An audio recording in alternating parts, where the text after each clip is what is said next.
আসসালামু আলাইকুম। ঝটপট recipes by Rani.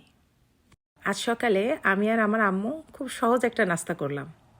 Whole wheat bagel toast, tomato এবং ডিম।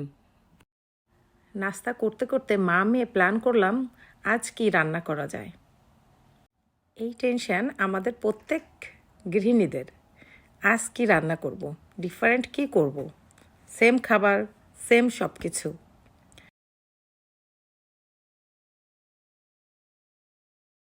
আমি আমার জন্য সামান্য একটু কফি, একটু মিল্ক দিয়ে নিয়ে নিলাম।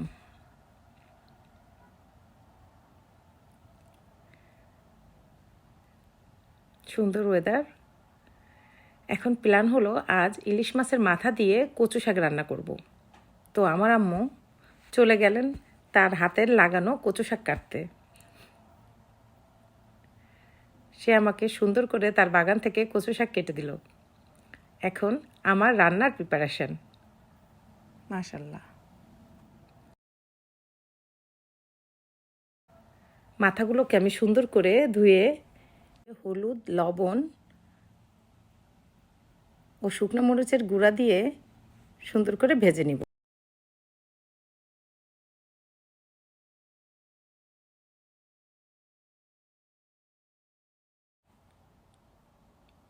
পেঁয়াজ কেটে নিচ্ছি রান্নার জন্য।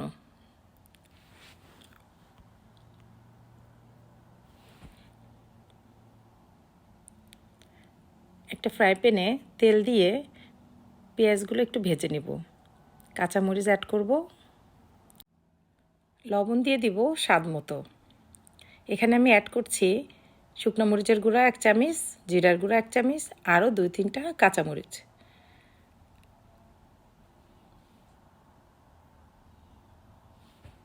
একটু পানি অ্যাড করলাম। মশলাগুলোকে সুন্দর করে কষিয়ে নিয়ে ভাজা মাছগুলো আমি এই মশলার সাথে কিছুটা সময় রান্না করব। আমরা আমেরিকাতে বেশিরভাগই সব মাছই ফ্রোজেন খাই, যেগুলো ধরা মাছ ছাড়া। তো এই মাছগুলোকে আমি তরকারি দিয়ে যখন রান্না করি, আগে মশলার মধ্যে সুন্দর করে একটু কষিয়ে নেই। মাছগুলোকে সুন্দর করে রান্না করে আমি মশলা থেকে তুলে ফেলবো। বাকি মশলার মধ্যে আমি প্রথমে কচুর ডাঁটাগুলো দিয়ে দিব।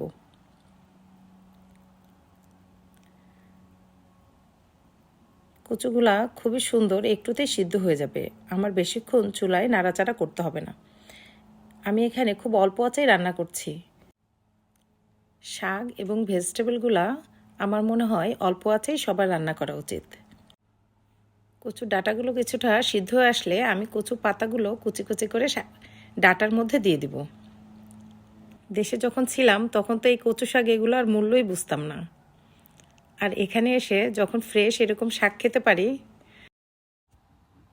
তখন মুখ থেকে এমনিতেই আলহামদুলিল্লাহ চলে আসে।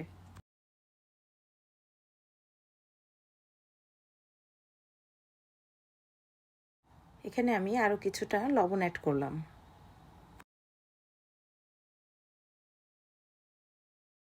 শাকগুলোকে আমি সুন্দর করে নেড়ে চিড়ে সিদ্ধ হওয়ার জন্য অপেক্ষা করব।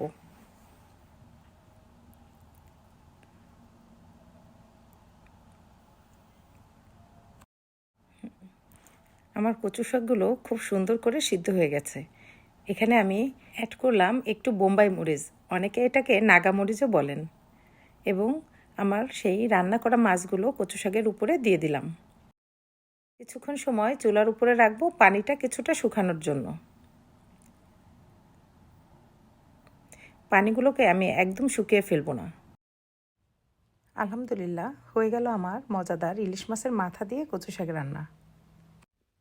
আশা করি আমার রেসিপিটা আপনাদের ভালো লাগবে। যদি ভালো লাগে বাসায় ট্রাই করবেন। আমার পেজটাকে সাবস্ক্রাইব করে সাথে থাকবেন। দেখা হবে নেক্সট কোনো ভিডিওতে। আল্লাহ হাফেজ।